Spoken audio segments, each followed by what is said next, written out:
पहला प्रणाम करता हूँ गुरु वशिष्ठ जैसे ज्ञानी को। दूसरा प्रणाम करता हूँ दशरथ जैसे दानी को। तीसरा प्रणाम करता हूँ अयोध्या जैसे राजधानी को। चौथा प्रणाम करता हूँ सरजू जी के पानी को। सर्वप्रथम गुरुदेव जी के चरण कमल में पुत्र श्रवण कुमार का प्रणाम स्वीकार हो। वत्स श्रवण कुमार, वत्स श्रवण कुमार आयुष्मान हो।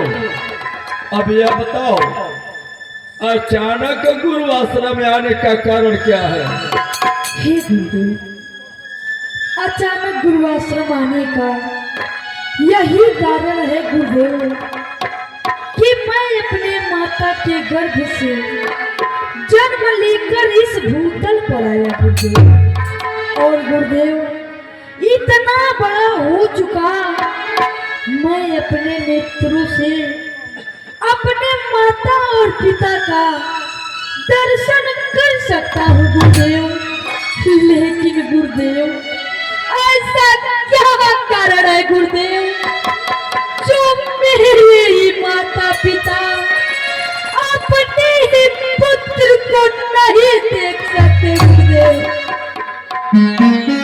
सुनो पुत्र श्रवण कुमार, क्या किस्सा छेड़ दिया तुमने?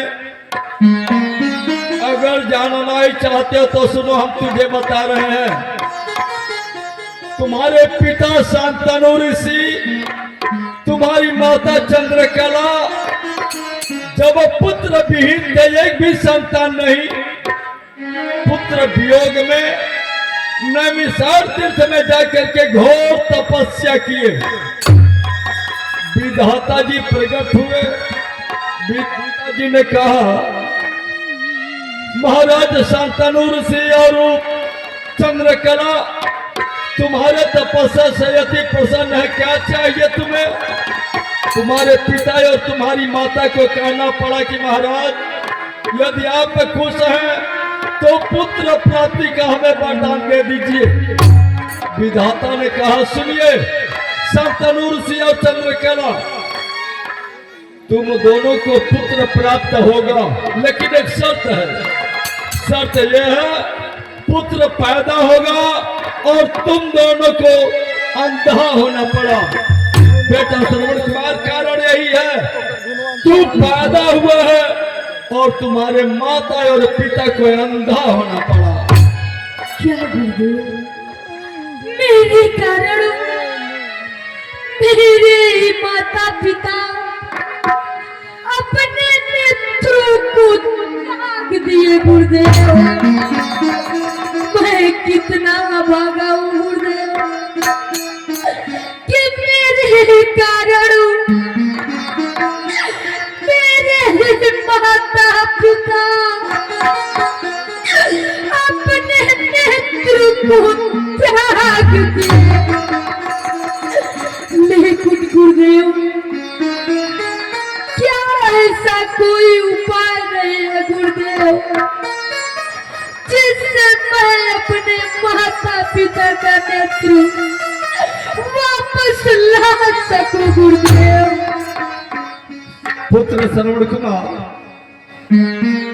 नेत्र वापस करने के लिए उपाय तो है, लेकिन बड़ा कठिन है, बड़ा जटिल समस्या है।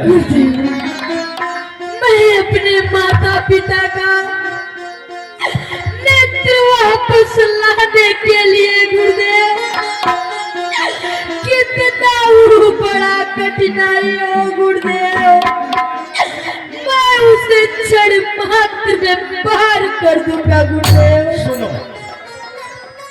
अगर तुम चाहते हो, नेत्र वापस लेना चाहते हो तो सुनो, हम बता रहे उपाय।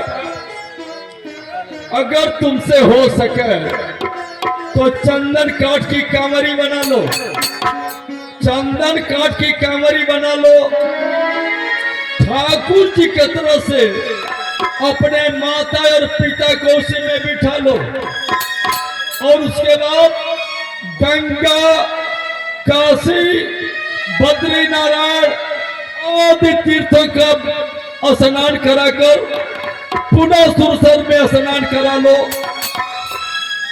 उसके बाद अगर वो विधाता चाहेंगे तो तुम्हारे माता और पिता का नेत्र वापस हो जाएगा। लेकिन पुत्र श्रवण कुमार, कहिए गुरुदेव।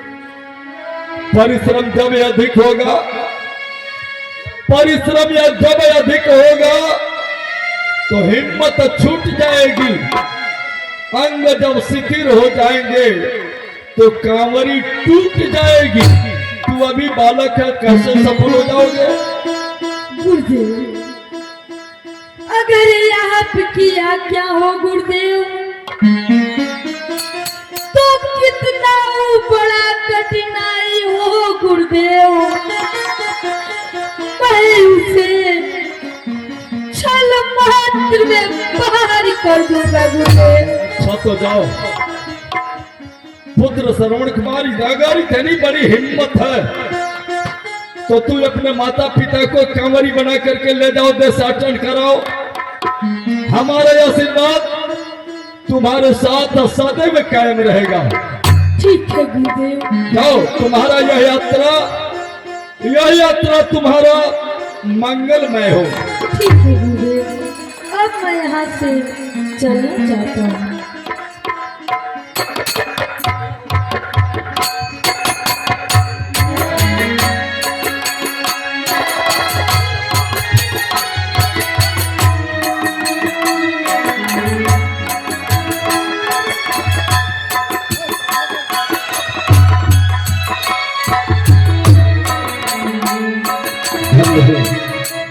गुरुदेव के कहे अनुसार हम अपने हाथों में धनुष बाण उठा लिए और जंगल में या विधि में शिकार करने के लिए हम अवश्य जाएंगे।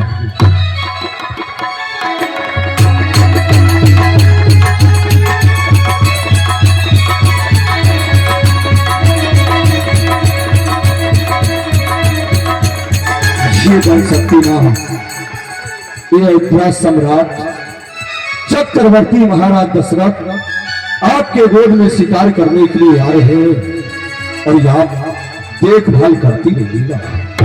जय बन सकती।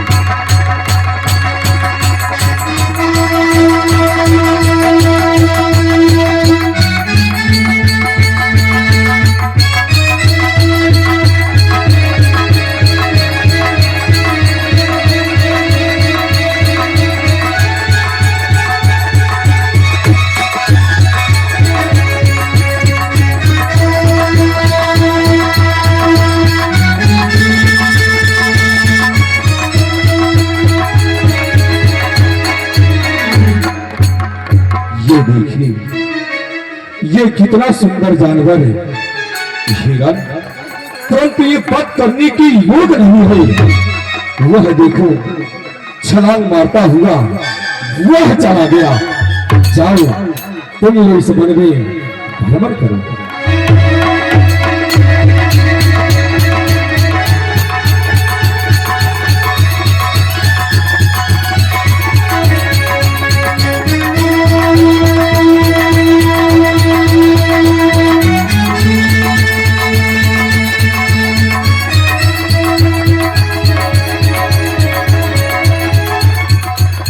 ये देखिए, जिस प्रकार से हम अयोध्या सम्राट लोग मुझे चक्रवर्ती महाराज दशरथ कहा करते हैं, ठीक उसी प्रकार से ये भी इस वन का सम्राट है। कितना सुंदर जानवर है, शेर, परंतु ये भी वध करने की योग नहीं है। मैं थोड़ा आगे बढ़ता हूं।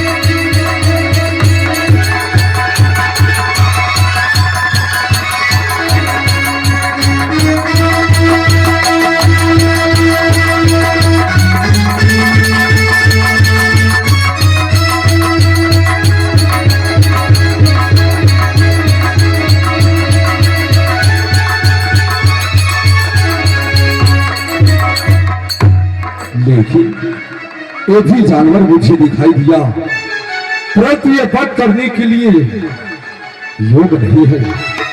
मैं थोड़ा और आगे बढ़ता हूँ, देख रहा हूँ सामने एक जानवर दिखाई दे रहा है, मैं उसके करीब चल रहा हूँ। कितना सुंदर जानवर दिखाई दे रहा है।